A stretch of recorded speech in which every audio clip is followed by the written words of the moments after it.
est sociologue, il a beaucoup travaillé sur les questions qui sont liées à la domination. Il a travaillé sur la domination de façon très transversale et intersectionnelle.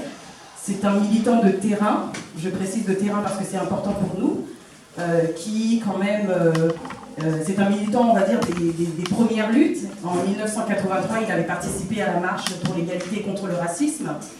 Il a quand même, il est le cofondateur du Front Uni des immigrations et des quartiers populaires. Il a travaillé sur les questions donc, du racisme, des inégalités, de la dette, de la laïcité, de l'islam. Et en même temps, c'est un militant panafricaniste. Je pense que beaucoup d'entre vous connaissent son livre sur les figures de la révolution africaine. Il a également écrit un manuel stratégique de l'Afrique et il est également connaisseur des questions de tiers-mondisme et des questions économiques. Voilà. Donc nous sommes très heureux, comme je l'ai dit, de l'écouter et justement de pouvoir en fait entendre différents points de vue panafricanistes. Et ne l'oublions pas, l'Afrique elle est unie et nous adhérons à cette vision panafricanisme chromaïste de l'union entre l'Afrique du Nord et l'Afrique subsaharienne. Nous ne croyons pas au fait que le Sahara est une frontière, ça c'est une invention coloniale. Et il est très important pour nous justement de mutualiser les forces et les points de vue qui viennent de différents coins de l'Afrique pour justement exprimer notre unité politique et participer justement à la construction d'un panafricanisme révolutionnaire. Donc voilà, merci.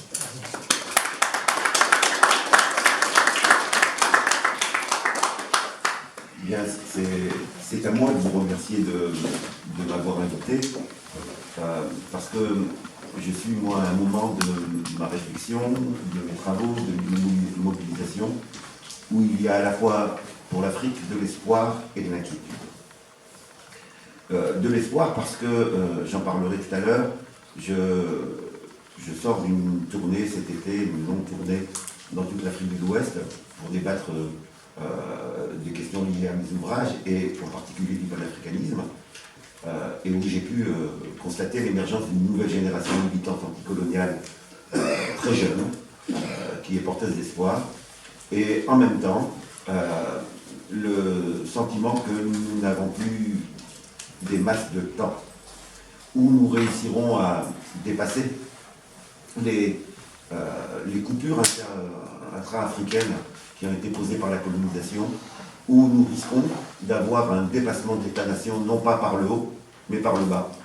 Autrement dit, la manière dont les pays impérialistes aujourd'hui attisent les contradictions internes, font éclater des nations, s'autorisent des guerres, s'autorisent l'instrumentalisation du djihadisme, etc., font courir de grands risques d'éclatement de chacun des pays, en tout cas de chaos dans certains des pays. Dans mon dernier article lié à la situation africaine, je disais que pour un certain nombre de pays impérialistes, ils préfèrent le chaos à l'intérieur d'une nation plutôt que de perdre leur intérêt. Et donc, il faut qu'on prenne vraiment cette menace au sérieux, et ça souligne l'importance du projet panafricain. Une fois qu'on a dit ça, eh bien, encore faut-il définir de quoi on en parle. Aujourd'hui, tout le monde parle de panafricanisme. Il fut un temps où c'était que quelques personnes qui en parlaient. Aujourd'hui, tout le monde en parle. Tout le monde en parle. Si c'était pour en parler dans tous les sens, on pourrait dire c'est une bonne nouvelle. Mais c'est pour en parler à tort et à travers. Et donc c'est bien important de d'abord nous mettre d'accord sur ce que l'on met à l'intérieur. Il arrive au concept émancipatoire qu'est le panafricanisme et au projet émancipatoire qu'est le panafricanisme exactement la même chose que ce qui est arrivé au concept émancipatoire et au projet émancipatoire qui était celui des indépendances nationales. Les peuples ont investi le combat pour les indépendances nationales en y attendant non pas seulement un drapeau et un hymne national, ils l'ont investi en disant « enfin c'est la sortie de l'inégalité, enfin c'est la sortie de l'exploitation, enfin on va avoir accès à la terre, enfin on va avoir accès à l'éducation, enfin on va avoir accès à des conditions d'existence qui soient dignes des êtres humains. Et on va pouvoir avoir des nations qui se développent et non pas simplement des nations qui fonctionnent pour les économies de pays extérieurs. » C'était ça qui était investi dans l'attente des indépendances. Regardez les images des fêtes au moment des indépendances, regardez les pancartes et vous voyez que ce n'est pas un hymne et un drapeau qui étaient demandés, même si ça symbolise quelque chose. Ce qui était demandé derrière, c'est l'amélioration, la sortie de la condition de l'indigène, la sortie de la condition de paria, la sortie de la condition de sous-citoyen. Les indépendances n'ont pas, dans beaucoup de pays, apporté cela. Et donc, ce projet panafricain est encore plus d'actualité. Alors, il faut se poser la question, pourquoi aujourd'hui des gens qui sont loin d'être panafricains se disent panafricains? Il faut se poser tout simplement cette question de base. Qu'est-ce qui fait que certains chefs d'État qui sont complètement liés à des puissances extérieures, qui ont joué la défense des intérêts de la France, par exemple, en Afrique de l'Ouest, aujourd'hui se disent panafricains? Tout simplement parce qu'il y a une popularité du mot d'ordre panafricain, une aspiration panafricaine du côté des peuples, et en particulier du côté de la jeunesse. Elle se voit à plusieurs niveaux, elle se voit dans des formes culturelles, elle se voit dans des formes politiques, elle se voit dans différentes formes, mais si on amalgame tous ces signes, on sent que nous entrons dans une nouvelle période où le terme panafricain redevient signe d'espoir, comme il a pu l'être dans les années 60. Alors, comment le définir? On peut donner de multiples définitions. Vous avez tous lu, j'espère, sinon il faut le faire vite, le livre d'Hamza, qui nous permet de resituer la généalogie du panafricanisme et ses différentes étapes. Mais pour le définir de manière simple, on pourrait dire que le panafricanisme, c'est le projet politique visant à produire une émancipation des peuples africains par 3 billets. Premier billet, leur unification politique. Deuxième billet, leur développement mis en cohérence à l'échelle du continent au niveau économique, social et culturel. Et troisièmement, pour que ces 2 premières conditions soient possibles, il en faut une troisième, qui est la capacité à avoir une défense commune pour que ce ne soient pas des armées étrangères qui viennent dicter la réalité. Le panafricanisme est donc un projet global. À chaque fois qu'on vous parlera du panafricanisme n'en prenant qu'un morceau, eh bien, ça rend non viable le panafricanisme. Ceux qui vous parlent du panafricanisme uniquement sous l'angle culturel, être panafricain, ce serait simplement renouer avec les cultures de nos ancêtres. Ceux qui vous parlent que de cela, eh bien, sont soit des naïfs, soit des charlatans. Parce qu'en réalité, même ce réancrage dans notre histoire et dans les héritages culturels nécessite une indépendance économique. C'est un mythe que de penser qu'on va pouvoir rendre vivant nos cultures, comme dirait Cabral, retisser le lien entre l'arrêt de l'histoire qu'a signifié la colonisation et la reprise de l'initiative historique que signifient les indépendances pour lui à l'époque, eh bien, c'est une naïveté que de croire qu'on va pouvoir le faire sous un angle uniquement. Autrement dit, nous avons affaire à un système, et par conséquent, le panafricanisme ne peut être qu'un système qui pose les questions de la base économique, les questions de la superstructure idéologique, les questions de la défense, qui pose toutes ces questions-là. C'est un projet global. Une fois qu'on a dit cela, je ne vais pas réinsister sur vraiment toute cette histoire. Hein. Encore une fois, le livre d'Hamza, il est excellent là-dessus. Je voudrais revenir sur la dernière étape, c'est-à-dire sur ceux qui nous ont précédés. Et une des raisons pour lesquelles je reviens là-dessus, c'est que je pense que c'est aussi en replongeant dans les débats, dans les échanges, dans les positions qu'avaient pris ceux qui défendaient le projet panafricain dans la décennie 60, que nous pourrons nous resituer aujourd'hui. Non pas pour copier, mais tout simplement parce qu'un certain nombre de choses de l'époque ont été oubliées, ça nous a fait reculer. Ça nous a fait reculer, nous avons reculé. C'est pas que nous n'avons pas avancé, nous avons reculé. J'ai en discuté avec quelques amis là juste avant, sur la simple conscience du continentalisme. L'idée que d'Afrique du Nord, d'Alger au Cap, c'est une communauté de destin si nous voulons être indépendants réellement, cette idée-là a reculé. En 69, au Festival panafricain d'Alger, au moment où à Alger se situaient les sièges des mouvements de libération nationale, dans les écoles algériennes, on apprenait les grands leaders. Aujourd'hui, on n'apprend plus. Donc on voit bien que la conscience, ce n'est pas quelque chose d'acquis, une fois pour toutes. Ça dépend vraiment de nos combats. Ce qui nous donne d'ailleurs espoir. C'est pas parce qu'on a reculé qu'on ne peut pas réavancer, justement. Ça montre qu'il faut simplement reprendre l'initiative. Alors qu'est-ce que nous apprend cette période-là? D'abord, quand est-ce que la question s'est posée à l'ère contemporaine? Elle s'est posée au moment où la question des indépendances devenait réelle, au moment où on arrivait à l'échéance des indépendances. Et à ce moment-là, la question se pose par rapport à un certain nombre de dimensions. Elle se pose d'abord sur le plan économique. On a un certain nombre de leaders africains qui se posent la question, mais qu'est-ce que c'est qu'un pays indépendant économiquement? Et qui se disent, d'où l'émergence du terme néocolonialisme à l'époque, et qui se disent, une indépendance politique qui ne serait pas assise sur une transformation économique profonde qui fait fonctionner les ressources, les entreprises, les initiatives économiques au service des besoins internes de la population, eh bien, c'est une fausse indépendance. Et d'où cette idée que l'indépendance n'a de sens que si elle s'étend jusqu'à la remise en cause de la dépendance économique.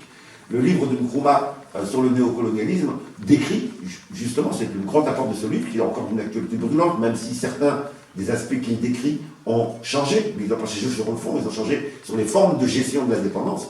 Mais Nkrumah nous montre la multiplicité des mises en dépendance, des mécanismes de mise en dépendance, de la dette aux ONG, en passant par l'accueil d'étudiants qui sont loin d'être simplement des gestes humanitaires pour nous former, etc., mais au contraire pour mettre nos élites en dépendance culturelle, en dépendance de réseau, etc., avec les pays impérialistes. Il décrit la multitude de mécanismes par lesquels se construit la dépendance, alors qu'officiellement on est politiquement indépendant. Donc, c'est au moment où se pose la question de l'indépendance économique que le projet panafricain réapparaît. Et Nkrumah présente très bien cette idée que le panafricanisme est une réponse à la dépendance, qu'il n'y a pas de sortie de la dépendance sans panafricanisme. On peut effectivement ébranler la dépendance, la faire diminuer quand on a un gouvernement révolutionnaire dans un pays, etc. Mais la sortie de la dépendance durable suppose de pouvoir s'appuyer sur un rapport de force plus large qui est justement la dimension panafricaine. Cette question-là, elle se pose également à un moment où une des réactions aux indépendances des pays impérialistes, eh bien, c'est la balkanisation. Au moment où l'indépendance devient inéluctable, l'impérialisme a bien compris que s'il ne bouge pas, il va tout perdre, et en particulier la peur de la radicalisation des luttes. Je vous rappelle, la décennie 60, enfin, la fin de la décennie 50, c'est quoi? C'est la période dans laquelle se déclenche la guerre d'Algérie, en termes de lutte armée, se déclenche le maquis au Cameroun. Voilà deux pays, un en Afrique subsaharienne, l'autre en Algérie, qui lancent comme message, s'il n'y a pas d'indépendance, vous allez avoir la lutte armée partout. Pour éviter cela, on va donc accélérer le processus de fausse indépendance, d'indépendance formelle, d'indépendance limitée à un drapeau et à un hymne national. Et pour ce faire, et ce n'est pas un hasard, eh bien, on va balkaniser. Voilà, si on prend que le cas de la France, un pays qui, pendant toute la durée coloniale, a considéré qu'il y avait une cohérence à avoir une structure politique et administrative sur toute l'Afrique de l'Ouest et sur toute l'Afrique de l'Est, et qui, au moment de l'indépendance, découvre que non, il faut couper en différents pays. Et si vous étudiez tous les mécanismes qui ont été mis en place, les sabotages, les utilisations de certains Africains contre d'autres Africains pour balkaniser, il y avait une compréhension forte que cette balkanisation permettait la mise en dépendance. Et bien c'est à ce moment-là que le projet panafricain apparaît en réaction aussi à cette balkanisation. Et elle se pose, troisièmement, au moment où les pays africains sont confrontés à l'entrée dans le marché mondial. Ils vont devoir, à ce moment-là, se poser la question, est-ce qu'on continue à être inséré dans le marché mondial comme on l'était à l'époque coloniale, ou est-ce qu'il y a une sortie de ce modèle-là pour en poser un autre? Il ne s'agit pas de s'isoler, c'est juste savoir quel est le mécanisme d'insertion dans le marché mondial, et au bénéfice de qui. Et ce qui est repéré à ce moment-là, par tous ces leaders, et là je pense à des textes de Fanon, je pense à des textes de Cabral, je pense à des textes de Nkrumah, etc., tous les leaders ont débouché sur la même conclusion. Entrer dans le marché mondial de manière éclatée, séparée, sans coordination, sans cohérence, ça nous fait entrer par le bas, c'est-à-dire ça maintient l'économie de traite coloniale. C'est quoi l'économie de traite coloniale? C'est la spécialisation de chacun de nos pays dans une ou deux productions qui correspondent aux besoins des économies du centre et non pas aux besoins du pays. Alors bien sûr, le discours d'accompagnement, c'est-à-dire ça va être l'enclenchement du développement. quelques décennies plus tard, on s'aperçoit que ça n'a rien développé du tout et qu'on en est encore dans des dynamiques de dépendance totale. Et ce marché mondial, on ne peut pas y entrer comme ça de manière séparée sans rapport de force, pour une raison toute simple. C'est que la simple entrée de manière séparée et éclatée dans ce marché mondial, eh bien, reproduit la dépendance. Je voudrais juste donner un chiffre qui montre en quoi c'est impossible d'imaginer qu'un pays africain, même un pays qui a des ressources, etc., puisse s'insérer tout seul et en faire bénéficier son peuple. L'écart de productivité entre les pays du centre, la France, les États-Unis, etc., et les pays africains, il est de 1 à 3. L'écart des salaires, il est de 1 à 10. Et ça, c'est le fonctionnement du marché mondial, par la simple détermination des prix de ce qui est exporté et importé. Et donc, même sans avoir une politique de pillage direct, la simple entrée dans le marché mondial, sans s'industrialiser, sans transformer les matières premières sur place, et donc, parce qu'on en est là aujourd'hui, on vend des matières premières qui sont transformées par les pays acheteurs, alors qu'on pourrait très bien les transformer. Et donc, il n'y a pas d'indépendance sans industrialisation. Et il n'y a pas de sortie de la misère en Afrique sans industrialisation. Et pour avoir une industrialisation, nous le savons, ça a été toute l'histoire des pays européens, toute l'histoire également des pays d'Asie qui se sont sortis de la pauvreté, de la misère pour un certain nombre d'entre eux. Eh bien, ça a été par l'industrialisation. À chaque fois qu'on nous dit que vous êtes des pays agricoles ou vous êtes des pays miniers et l'avantage comparatif ce serait que vous restiez là-dessus, et à chaque fois qu'on nous dit ça, on nous dit que vous allez rester dépendants. Et pourquoi le panafricanisme est de nouveau une contrainte absolue de tout développement? Ben, c'est tout simplement que pour s'industrialiser, on ne va pas faire comme les pays européens. On ne va pas aller mettre en esclavage notre peuple. Parce que les pays européens se sont industrialisés en mettant en esclavage notre peuple. Ils ont industrialisé en produisant la colonisation. On ne va pas aller coloniser un autre continent pour nous développer. Et donc, il faut que le développement soit assis sur une richesse interne à l'Afrique. Et quel est le pays qui peut prétendre avoir sur son territoire toutes les richesses? Aucun. Le Congo a besoin du pétrole algérien, l'Algérie a besoin du coltan congolais. Alors d'aujourd'hui, toutes nos richesses servent aux industries du centre et non pas au co-développement de chacun des pays africains. Autrement dit, sans le panafricanisme, on s'insère de manière dominée dans le marché mondial. Sans le panafricanisme, l'insertion dans ce marché mondial signifiera le maintien de la misère, de la précarité, de la pauvreté. Or, si on veut que le panafricanisme soit porté par les peuples, il faut lui donner un contenu économique, social, émancipatoire, de progrès social. C'est Cabral qui répondait à un journaliste qui lui disait oui, mais vous allez bientôt avoir l'indépendance, et il lui disait nous aurons l'indépendance le jour où les Guinéens et les Capverdiens mangeront mieux. Nous aurons l'indépendance le jour où les Guinéens et les Capverdiens iront à l'école. Nous aurons l'indépendance. C'est-à-dire que c'est des choses concrètes. Si on veut que les peuples investissent cette dimension-là, il nous faut un programme économique. Sans programme économique, on peut avoir des succès sentimentaux, mais vous n'aurez pas d'adhésion des peuples nécessaires pour pousser nos gouvernements et imposer par le rapport de force ces transformations. Donc, cette génération des années 60 a été confrontée à cette question toute simple. Est-il possible de s'en sortir uniquement dans le cadre des États-nations? Et la conclusion de Nkrumah, elle est très claire. Non, ça n'est pas possible. Ça n'est pas possible. Nous avons besoin de la mise en complémentarité des économies. Nous avons besoin des ressources des uns et des autres. Nous avons besoin de faire front commun par rapport aux ingérences. Et donc, le panafricanisme est une réponse concrète.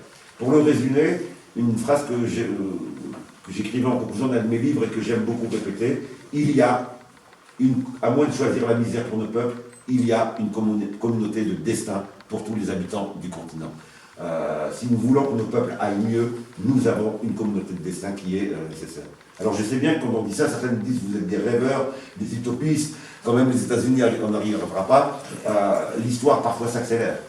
Et c'est le rôle justement des organisations panafricaines que de maintenir la flamme, parce que personne ne pouvait dire que le peuple algérien allait être dans la rue comme il est aujourd'hui. Personne ne pouvait dire que le peuple soudanais allait être dans la rue comme il est aujourd'hui. Autrement dit, l'histoire peut s'accélérer, et c'est important qu'à ce moment-là, il y ait des orientations qui aient été posées, qu'on ait cultivé les dimensions d'intelligence collective, les dimensions de conscience politique, etc.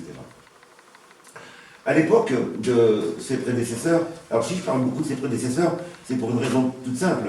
J'ai vu dans ma tournée en Afrique de l'Ouest ressortir un slogan, et quand j'ai demandé aux gens, franchement ils ne savaient pas, qui était « Nous nous battons pour la seconde indépendance ». J'ai vu dans les manifs à Alger des pancartes « Nous nous battons pour la seconde indépendance ». Ce mot d'ordre-là, c'est le mot d'ordre d'Augusto, et c'est la conclusion d'un texte d'Agustino Neto, qui conclut avec cette dimension-là, en disant ouais, ben, quand on regarde les indépendances de certains pays africains, franchement, on ne s'est pas battu pour ça. Et donc il dit, il faut nous battre pour la seconde indépendance. Et voilà que des jeunes de 20 ans, de 25 ans, redécouvrent ce mot d'ordre. Si on leur pose la question, ils sont incapables. Ils ne connaissent pas Agustino Neto, ils ne connaissent pas le combat du MPLA, mais ils ont retrouvé cette dimension-là. Simplement, en partant de leur volonté d'aujourd'hui, ils ont trouvé cette dimension-là. Alors, le débat à l'époque de ces leaders, que nous avons vraiment intérêt à considérer comme nos référents, il se constitue aussi en opposition à d'autres Africains, qui d'Afrique du Nord jusqu'au bas de l'Afrique, eux proposent une autre définition du panafricanisme. Ils proposent une autre définition tout simplement parce que, comme le panafricanisme est porté, et est une aspiration, eh bien, c'est très difficile de ne pas se dire panafricain dans les années 60. C'est un peu comme socialiste, hein, je raconte souvent, en Algérie par exemple, au moment de l'indépendance, tous les partis, même les partis de droite, étaient socialistes. Et donc à un moment donné, les aspirations des peuples amènent les gens à se revendiquer. Donc ça veut, méfions-nous de ceux qui se disent panafricains, regardons concrètement s'ils le sont.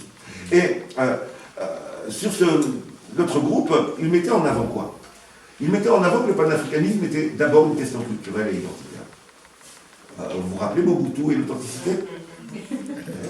Mobutu, qu'est-ce qu'il nous disait? On va renouer avec la culture africaine. On va être dans l'authenticité africaine.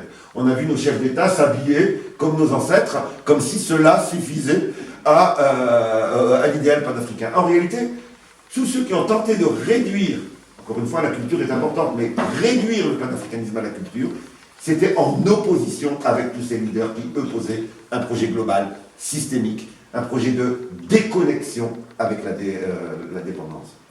Ce sont des approches culturalistes vis-à-vis desquelles il faut beaucoup se méfier, parce que ces approches culturalistes, elles nous empêchent de poser les questions qui, aujourd'hui, nécessitent mobilisation, pour que demain, nous ayons des cultures libres, cohérentes avec nos histoires, etc., il faut que nous soyons indépendants économiquement.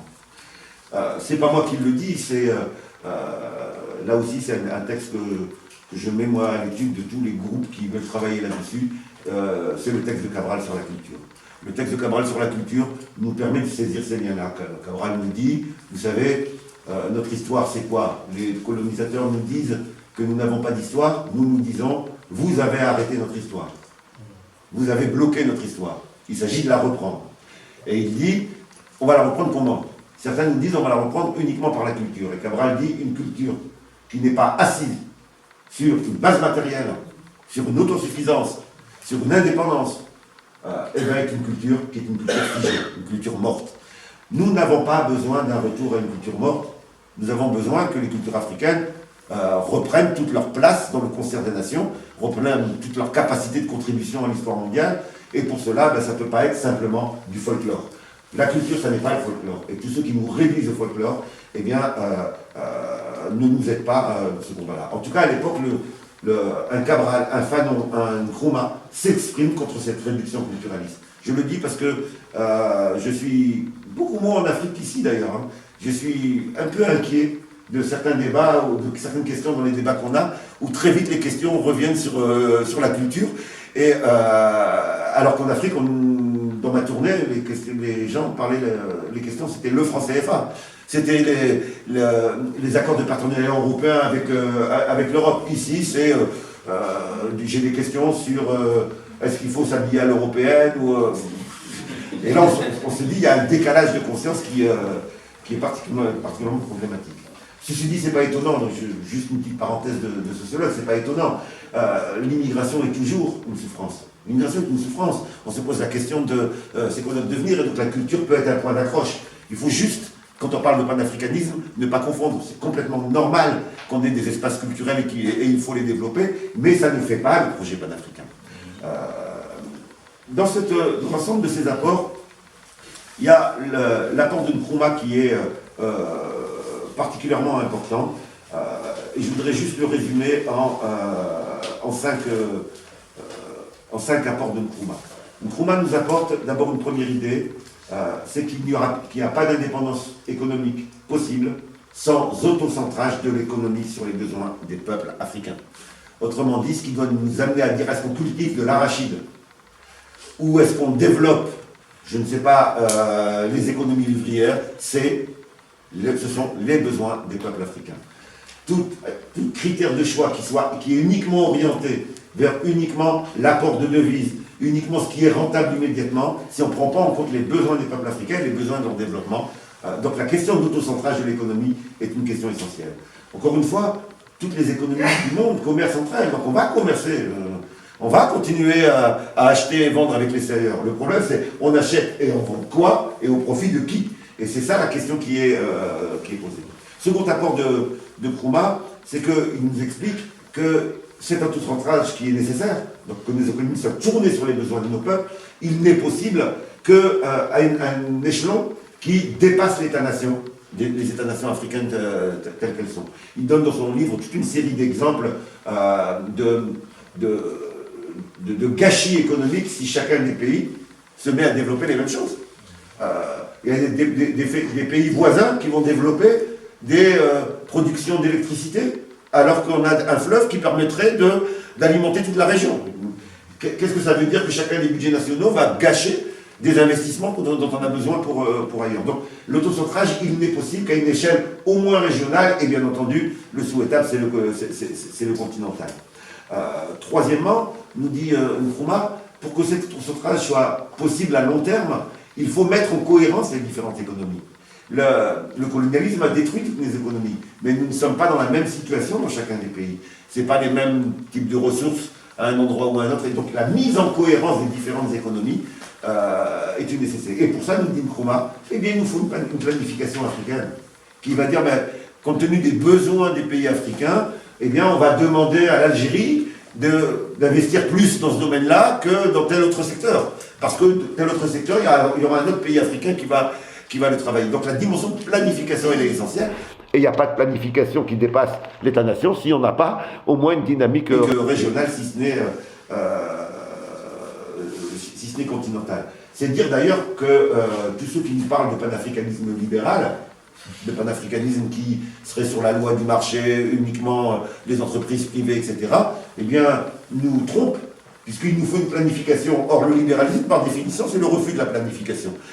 Et donc, oui, nous avons besoin d'un projet panafricain qui assume le fait qu'il y a une planification, au moins régionale, et si possible continentale. Quatrième apport de Nkrumah, qui est de nous dire, mais tout ça c'est beau, mais on pourrait aussi se contenter de l'agriculture. Et il nous dit, il n'y a pas de secret, dans le monde contemporain, c'est ceux qui possèdent les technologies, c'est ceux qui possèdent les industries, qui se font une place au soleil. Et par conséquent, tous les discours qui essaient de nous dire, d'ailleurs, nous flattant, hein, vous pouvez avoir, je pourrais vous donner des textes qui nous flattent en disant, oui, la culture africaine, elle est rurale. Ouais, oui, nos ancêtres étaient ruraux, comme tous les ancêtres du monde étaient ruraux. Toute l'humanité vient de la ruralité. Mais c'est pour nous enfermer dans la ruralité. C'est pour qu'on n'ait pas cette infrastructure industrielle qui a permis le développement des pays européens. Et donc, Nkrumah nous dit, il n'y a pas de sortie de l'indépendance s'il n'y a pas une industrialisation. Et on a les moyens de le faire puisqu'on a les ressources naturelles, les minerais, les hydrocarbures, etc. sur le continent africain. D'où cette conclusion qui peut paraître un peu utopiste aujourd'hui, mais qui pour moi est loin d'être utopiste, qui est de dire, et ça a été repris par un économiste africain qui est Samir Amin, qui est de dire, en réalité, pour nous développer, nous devons nous déconnecter du marché mondial. Alors, certains ont caricaturé Samir Amin en pensant que la déconnexion, ça veut dire on commercialise. C'est pas ce qu'il a dit. La déconnexion, c'est tout simplement refuser d'être assigné à une place de producteurs d'arachides sans transformer les arachides, de producteurs de pétrole sans transformer le pétrole. C'est la reconnexion doit se faire sur une base égalitaire. Samir Amin nous a également aidé en soulignant les 5 points de dépendance d'aujourd'hui. Les 5, pour moi c'est un de ses grands apports aujourd'hui, ça a été de visibiliser les 5 points qui font la reproduction de la dépendance aujourd'hui. Ce sont lesquels? Il nous dit, premièrement, on a un premier type de dépendance, c'est la dépendance par la technologie. Et elle est travaillée, entretenue, reproduite par l'OMC, l'Organisation mondiale du commerce. C'est dire que quand les pays africains adhèrent à l'OMC de manière séparée et se mettent en concurrence les uns avec les autres, plutôt que de... Moi je ne dis pas qu'il ne faut pas aller à l'OMC, plutôt que d'aller à l'OMC de manière concertée, coordonnée, avec des revendications, eh bien, ils s'assurent qu'on va rester dans la dépendance.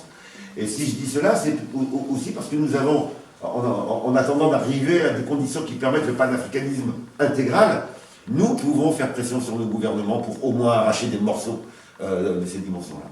Et donc, première dépendance par la technologie. Ça n'est pas une fatalité. On a d'autres pays qui sont sortis de la dépendance technologique. La Chine a fonctionné à partir d'une dépendance technologique jusqu'à aujourd'hui une indépendance technologique. Donc c'est possible. Mais bien entendu, la Chine est un pays continent. Nous, on n'est pas un pays continent, mais on a un continent. Et donc la question qui est posée, c'est est-ce qu'on va réussir à se coordonner pour jouer ce rapport de force-là? Seconde dimension, nous dit Samir Amin, c'est l'enfermement de la production de minerais sans transformation. Et là, c'est un second axe de travail, de combat. Que au moins, dans un premier temps, dans chacun des pays africains, on puisse créer du rapport de force. On ne veut plus vendre de pétrole brut. Le pétrole, on le vendra raffiné. On ne vendra plus d'arachide qui ne soit pas conditionné, mis en forme au pays, etc. Ça ne règle pas toutes les questions, mais ça oblige les gouvernements, et ça, on peut l'arracher avant même que d'avoir le projet intégral. Troisième axe de reproduction de la dépendance, le contrôle du système monétaire. Et donc, bien entendu, là, on a l'exemple extraordinaire qui est le franc CFA. Alors, vous avez tous entendu parler du projet d'éco, etc. J'entendais encore un chef d'État africain, enfin, je lisais un chef d'État africain qui me disait « Ça y est, on s'est mis d'accord avec la France, on va arrêter le franc CFA, et on a au moins une première décision qui est le transfert des réserves de devises. » Mais vous savez, bien entendu, le transfert des réserves de devises, il est essentiel et il ne faut pas le lâcher. Mais c'est pas ça, hein, le plus important. Le plus important, c'est que les monnaies africaines soient alignées sur l'euro. C'est cet alignement sur l'euro qui pose problème. C'est l'alignement sur certaines monnaies, c'est-à-dire que les décisions se prennent ailleurs. Une monnaie, c'est un outil de souveraineté. Ça permet de décider en la dévaluant, en la réévaluant, en fonction des besoins du développement. À chaque fois que c'est plus vous qui décidez la dévaluation ou la réévaluation, mais c'est une instance extérieure, vous êtes en situation de dépendance. Donc, cette troisième dimension, là aussi, elle sera totale en termes de transformation le jour où on aura un projet panafricain, mais en attendant, on peut arracher dans chacun des pays, poser ces questions-là.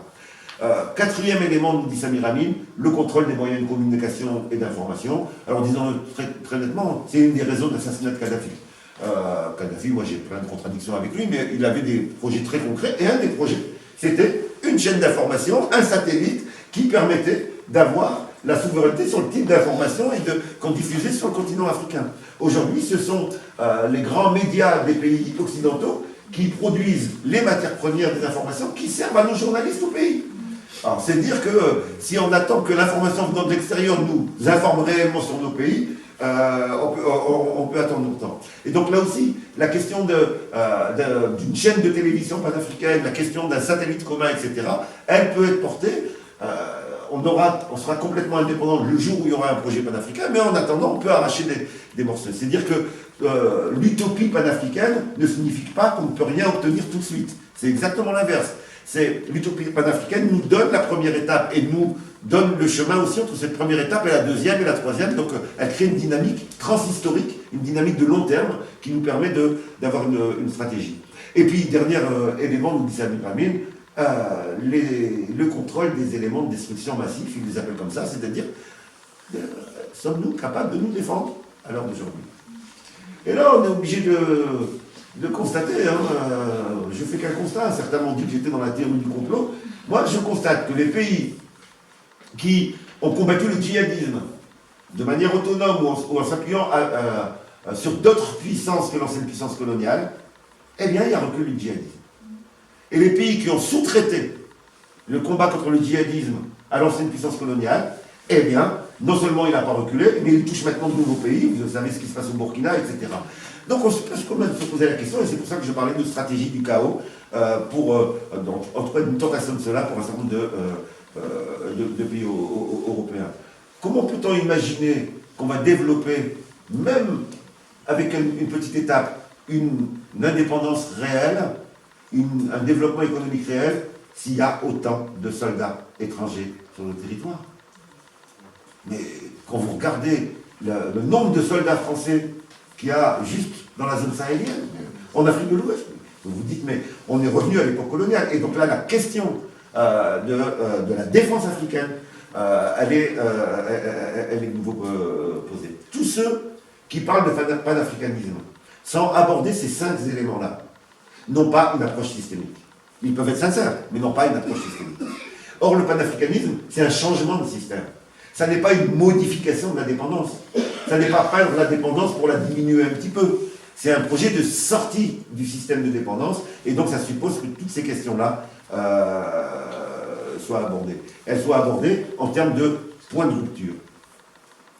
Alors, je le disais tout à l'heure, ça ne veut surtout pas dire, hein, je voudrais surtout qu'il n'y ait pas d'ambiguïté sur ce que je dis, ça ne veut surtout pas dire que les autres combats ne sont pas importants, mais qu'ils doivent être reliés à cela. Le combat pour la culture, il est important, mais il doit être relié à cette dimension de changement de système.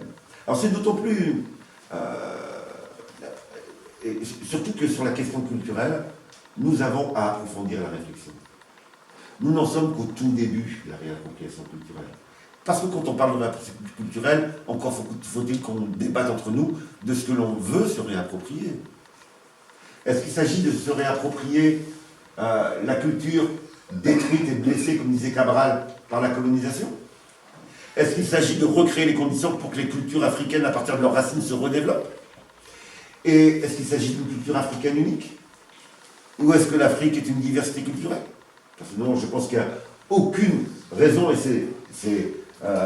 c'est même affaiblir la culture africaine que de la penser comme étant une totalité, c'est faire la même erreur que l'erreur que voulait nous faire le colonisateur. Le colonisateur venait en ayant un regard global sur l'Afrique et en disant, mais il y a une seule culture. L'Afrique est une diversité de cultures, ce qui ne veut pas dire qu'il n'y a pas d'unité, mais l'Afrique est une culture à la fois unitaire, il y a des points communs. Vous savez, quand je regarde l'organisation villageoise, je vais dans mon petit village, je suis né en Kabylie, comment ça fonctionnait pour prendre des décisions au village, et ce que j'ai vu en République démocratique du Congo quand j'y étais, les mécanismes sont très communs. Donc il y a une dimension unitaire, mais il y a aussi une dimension de diversité. Et c'est d'autant plus important parce que si on a une approche globalisante qui nie la diversité, on prête le flanc à l'instrumentalisation.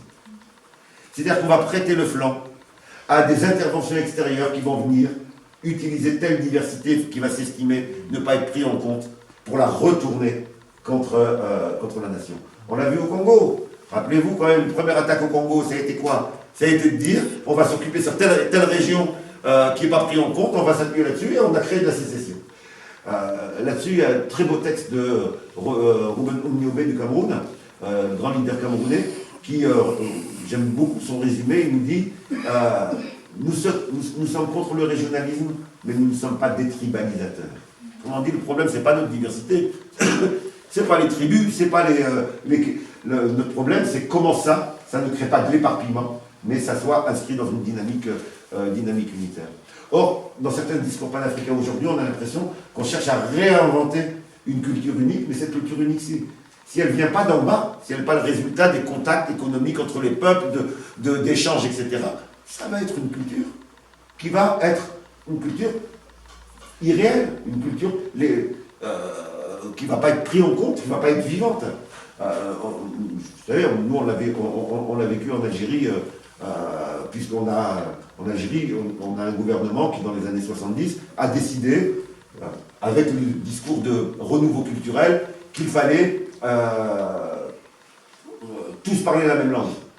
Sauf qu'il y avait des gens qui parlaient une autre langue, qui était la langue amazigh. On a d'autres pays où on a imposé une ou deux langues, etc. La question qui est posée, c'est que les langues sont des réalités qui indiquent la diversité culturelle.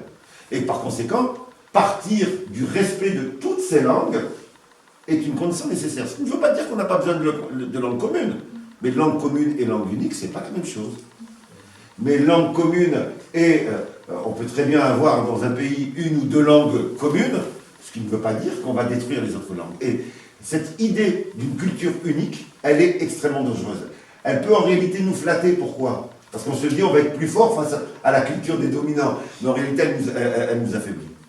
Si vous regardez, si on ne prend pas en compte cela, on risque d'avoir ce qu'on a connu en Côte d'Ivoire, par exemple. L'idéologie de l'ivoirité, c'était quoi? C'est le retour d'une idéologie. C'est l'inverse du panafricanisme. Nous qui parlons de dépasser l'État-nation par en haut, là on est dépassé par en bas, par la région, par l'ethnie, par la tribu, etc. Et donc toute négation des diversités va venir renforcer les possibilités d'instrumentalisation.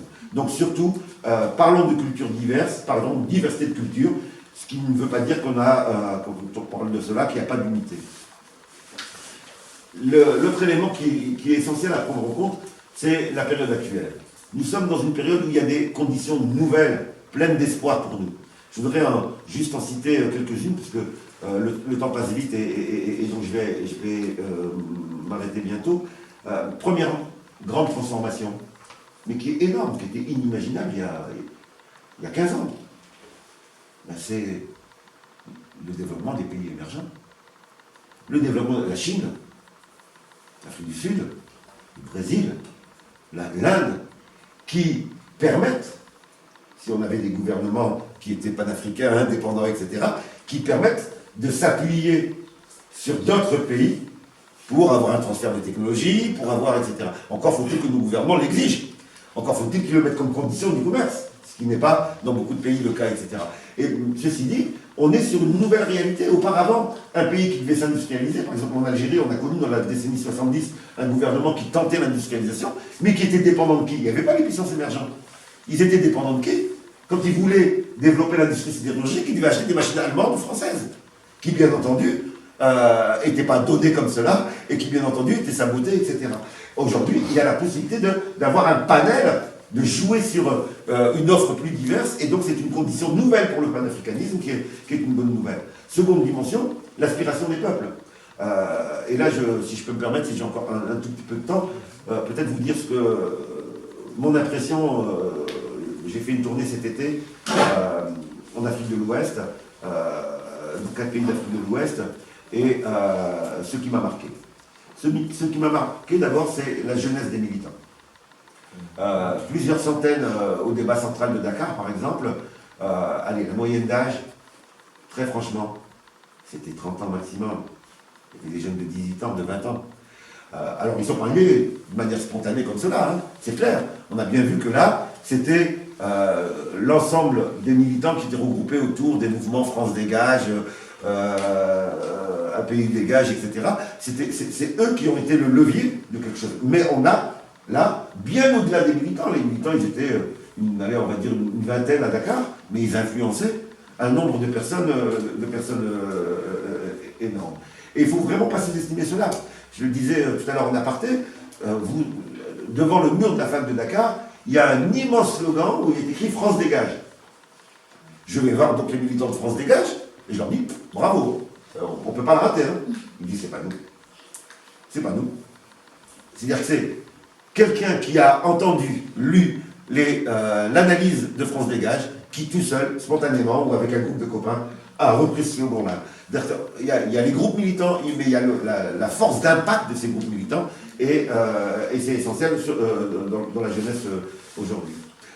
J'ai également vu, et franchement ça m'a surpris, j'ai également vu dans les manifestations, parce qu'on a été contraint de faire des manifestations publiques, puisque une des personnes qui a organisé la conférence, qui est donc un des leaders du mouvement France Dégage, Gus Marius, a été arrêté pendant mon séjour là-bas, et j'étais assez surpris de voir le type de pancarte qui était sorti spontanément. C'était Sankara, c'était Lumumba, C'était le trauma.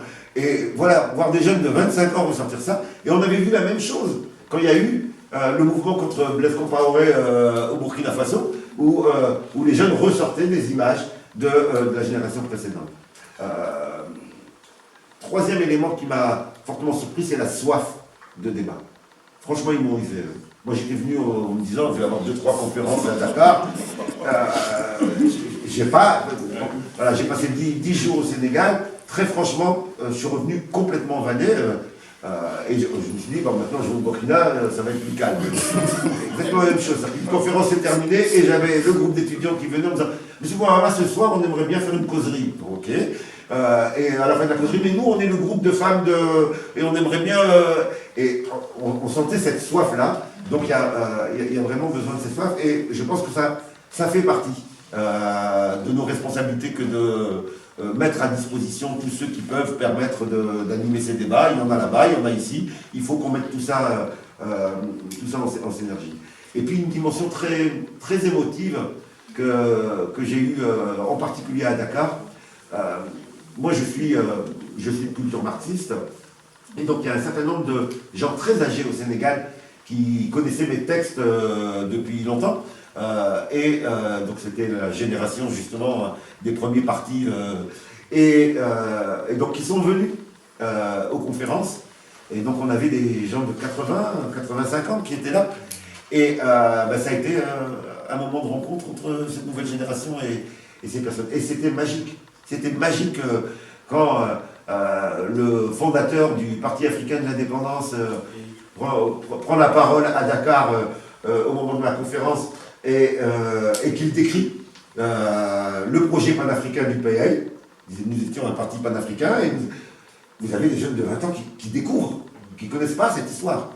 Et qui découvrent que voilà, ce monsieur de 80 ans qu'on respecte, il était porteur des mêmes idéaux qu'aujourd'hui. Et donc, il y a vraiment cette dimension de connexion, de mise en lien qu'il va falloir qu'on travaille très fortement. Alors si je dis cela, c'est tout simplement parce que je pense que nous entrons dans une nouvelle séquence historique par rapport au panafricanisme. Il y a des conditions positives qui sont là et que la diaspora a un rôle énorme à jouer. La diaspora a un rôle énorme à jouer parce que nous avons un peu plus de moyens, on n'a pas beaucoup de moyens, hein, mais un peu plus de moyens que là-bas, parce qu'il y a la dimension de mise en réseau qui est possible plus facilement, parce que il y a aussi des connexions entre les différents pays qui sont plus faciles, parce que il y a des gens des différents pays africains ici, etc. Bref, la diaspora est une fonction qu'il faut réfléchir, qu'il faut construire, non pas pour remplacer les peuples africains, mais pour nous poser la question de la contribution. Parce que bien entendu, on aurait tort de penser que nous, on va apporter la solution au peuple africain de construire, ce ne sera pas nous d'ici qui allons donner la solution. Nous pouvons contribuer, et c'est déjà énorme. Je terminerai en tirant deux conclusions. La première, c'est que s'il n'y a pas de panafricanisme aujourd'hui, on risque d'avoir une implosion de plus en plus forte des différents États. Parce que comme il y a misère, comme il y a pauvreté, eh bien, ça va provoquer des recherches de solutions. Si la solution, elle n'est pas par en haut, elle sera par en bas. On aura toujours des charlatans et des puissances extérieures venant flatter telle minorité ou tel groupe ethnique pour pouvoir maintenir sa présence. Et donc, on n'a pas le choix. Ou on dépasse notre réalité par en haut, c'est-à-dire par au moins une unité régionale qui va vers une unité continentale, ou vers une unité continentale, ou bien on aura une implosion. C'est-à-dire que pour moi, ce qui s'est passé avec l'ivoirité, ce n'est pas simplement un problème ivoirien, ça existe ailleurs. Nous savons très bien que la communauté européenne sous-traite la répression des réfugiés de manière de plus en plus lointaine. Et c'est ça qui crée les germes en tout cas, pas les germes, mais qui développent la négrophobie en Afrique du Nord. C'est ça qui développe la haine des Burkinabés en Côte d'Ivoire. C'est ça, cette sous-traitance de la répression toujours plus loin, met en concurrence les peuples entre eux et développe les divisions internes. Et mon autre conclusion, elle sera assez simple. Ne croyez pas au panafricanisme libéral. Ne croyez pas au panafricanisme qui serait sous la houlette des grandes puissances. Ça n'existera pas. Le panafricanisme sera révolutionnaire ou ça sera une blague. Merci.